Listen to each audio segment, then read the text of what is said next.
अस्सलाम वालेकुम वरहमतुल्लाहि वबरकातुहू। नाजरीन, क्या आप जानते हैं वो आदतें कौन सी है जो आपके मोटापे का सबब बनती है? इस वीडियो में हम इन आदतों का जिक्र करेंगे जो आपके मोटापे की वजह बन रही हैं।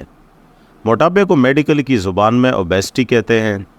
याद रहे कि मोटापे यानी ओबेसिटी का ताल्लुक़ काफ़ी हद तक आपके जीन्स के साथ भी होता है, लेकिन बाज़ आदतें भी ऐसी होती है जो मोटापे की वजह बनती हैं।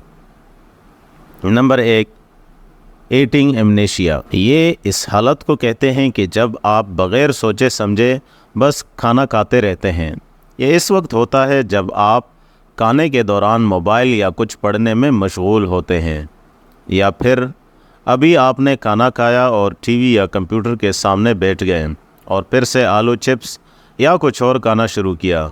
ऐसी हालत में आपको पता भी नहीं चलता और आप 2-3 प्लेट चिप्स खा चुके होते हैं। Number 2, eating convenient. इसका मतलब ये है कि आप वो चीज़ खाते हैं जो आपको आसानी से मिलती है, बजाय इसके जो आपकी सेहत के लिए फ़ायदेमंद है। मिसाल के तौर पर, अगर आप एक कॉलेज टीचर हैं और आपके कॉलेज के सामने ही कोई बर्गर शवारमे वाली दुकान है, तो आप इसी से बर्गर या शवारमा खा लेते हैं और इतनी जहमत नहीं करते कि कोई ऐसी चीज़ तलाश की जाए जो आपके लिए फ़ायदेमंद हो।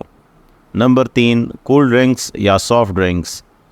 ये तो हम सब जानते हैं कि कूल ड्रिंक्स में चीनी की मिकदार काफ़ी ज़्यादा होती है, इसलिए कूल ड्रिंक्स का ज़्यादा इस्तेमाल ओबेसिटी यानी मोटापे का सबब बन सकता है।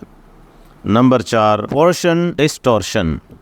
इसका मतलब है कि घर या किसी दावत पर जो भी चीज़ें आपको सर्व की जाती हैं, आप इन सब को खाते हैं। ये आदत भी मोटापे यानी ओबेसिटी का सबब बनती है।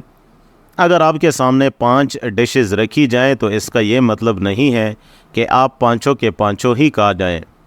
सिर्फ इन डिशेस को खाएं जो आपकी सेहत के लिए अच्छी हों। उम्मीद है कि ये चंद आदतें आपको समझ में आई होंगी। अगर इनसे आप बचने की कोशिश करें तो आप काफ़ी हद तक अपने मोटापे पे कंट्रोल कर सकते हैं।